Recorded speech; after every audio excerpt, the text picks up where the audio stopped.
Hi everybody, Joe Wolverton, Teacher of Liberty here. I tell you, I've got to do a video today. Everybody's been asking, Joe, will you do something about what's going on in the country? So I thought I would do that for you. I'm going to keep these videos short, and it's your responsibility. You go out and look at the sources that I reveal to you. So first, everything that's happening in our country right now has happened before in the world. In fact, one of the greatest historians, Polybius, says, any man that can understand cause and effect and will read history can predict the future of any country ever. And in our country, it's true. If you know the history of Athens, some of you guys know Pisistratus. I'm going to hit you with the best story you've ever heard that will sum up all of this that's going on in our cities today. So, one of the biggest cities in history, Athens. You got my man Pisistratus. Now, Pisistratus, as I told you before, very rich guy, right? Smooth talker, all right? And before I get into the full story, I want to tell you the sources. Aristotle, the Politics, the book called Politics. Plutarch, the Life of Solon, all right? You can read to find the whole story there. And Herodotus, the History. I love the translation by my man Tom Holland, a great friend of mine and one of the best people on the ancient world. So I'm going to tell you the story of what happened.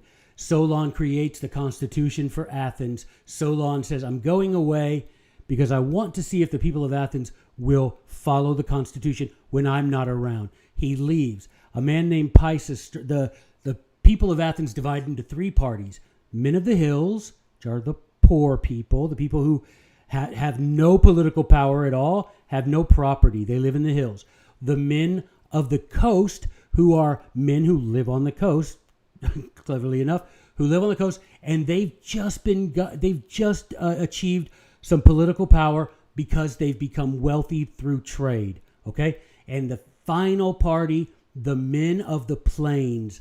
These are the generationally rich people that traditionally have held all the political power in Athens. All right, so there starts being the people in the men of the hills are starting to say, wait a minute, the men of the coast, they weren't born into these families yet. Now they have political power.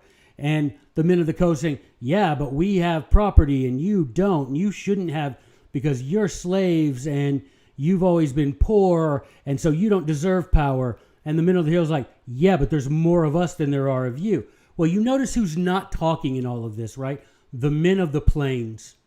They just sit back. Well, along comes Pisistratus, born wealthy man of the plains, but he appeals to the men of the hills, right? He says to them, you know what? It's not right that you don't have power. It's not right that you don't have power. The men of the coast taking all the power, they're no different than you by birth. They just happen to be people that have made money because of this system, but the system prefers them. You guys have been out of power for too long. He goes to the men of the coast and says, hey guys, here's the deal. Those men of the hills, they've gone crazy. They are getting weapons. They're getting geared up to just come down here to Athens, to the city, and just riot. And they're like, ooh, what do we do, Pisistratus? And Pisistratus is like, I got you. I will take care of it. I will talk to them. So he is playing the middle. He's a rich person. Think about this, y'all. How many times in our history when people who have felt underrepresented, who have felt disenfranchised, who have felt voiceless, how many times have those riots attacked our modern men of the plains? Never. The White House isn't burning down. Bill Gates' house isn't burning down. The governor of California, his house isn't burning down. The rich people in Minneapolis, their houses aren't burning down. What's burning? The houses and business owned by the men of the coast. And the men of the hills have been riled up for so long by politicians like Pisistratus. Same story, y'all. 2,400 years, same story. The rich people get up there, play both sides against the middle, and they demand what? What ends up happening? Pisistratus takes his boys, goes out of town, cuts himself, cuts his horse, comes back in, tells the men of the coast, oh my gosh, look what happened. They are psycho. And the men of the coast are like, we need to give you more power. So guys, guess what's going to happen? Guess what's going to happen at the end of all this? The government is going to assist. If you give us more power, men of the coast, we'll keep you safe. And guess what they're going to say to the men of the hills? Guys, if you give us more power, we'll give you more say in politics like you deserve.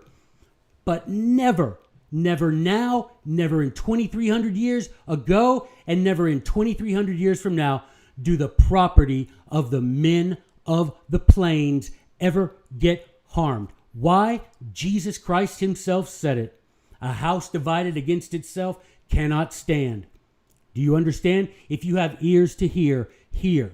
The men of the plains, some reason, always safe. Why? Because they are the one playing both of us. The men of the coast, the men of the hills, we're all getting played by the same guy. All right? Remember that, guys. When they're out there rioting, look who's signing the checks. George Soros and many others. Don't get me wrong. But the point is what? The men of the plains are always safe and always riling us up. Look at the celebrities, man. You put a black box on your Instagram and suddenly you love the poor people? Rubbish. You want to help? Cut a check. Don't put a black box on your Instagram. Cut a check, rich guy. But you're not. Why? Because a house divided cannot stand. Last thing, I'm going to tell you about my man Thomas Gordon. You ready? I'm going to give you a quote. You know who Thomas Gordon is. He's one of the heavy hitters from history. I'm going to give you a quote from a man right now. And I know this has gone longer than it should have, but I care about that. I get fired up, y'all. I'm getting fired up because we're hating on the wrong stuff. You're hating on the protesters. You're in favor. You're in favor of the men. Oh, they're getting rough. And then the men of the hills are saying, but the men of the coast deserve this. They've been oppressing us for so many years. You're right. But we're all fighting the wrong people. All right. Here's my man, Thomas Gordon. You ready? Here it goes. All tumults are in their nature and must be short in duration. They must soon subside. But tyranny lasts for ages and will go on destroying until at last it has nothing left to destroy. It's that simple. Pisistratus, smooth talker. Riles up the men of the hills, scares the men of the coast, gets begged both sides. Nothing of his is ever bothered. You see what I'm saying? And remember, don't forget the part where he faked the injuries. Don't forget the part where he and his boys rode out of Athens pretending they were attacked by these people. Not attacked. It was just to scare those men of the coast into giving him more power. And you wait and see, my friends. The result of all this isn't going to be any kumbaya peace. It's going to be the government taking more power because they're asking for it. The people want to be safe, right? I don't want to be safe. I want to be free. I'll take care of myself. Thank you. I want to be free. Because you know what? I think someday some of you are going to do what's right. And the men of the hills and the men of the coast, we're going to realize that we have the same person been playing us for thousands of years. All right? So finally, I wish we'd realize one thing, guys. I wish we cared as much about the property stolen and destroyed every day by the most violent gang of thugs in history, the federal government. That's it, and I'm out.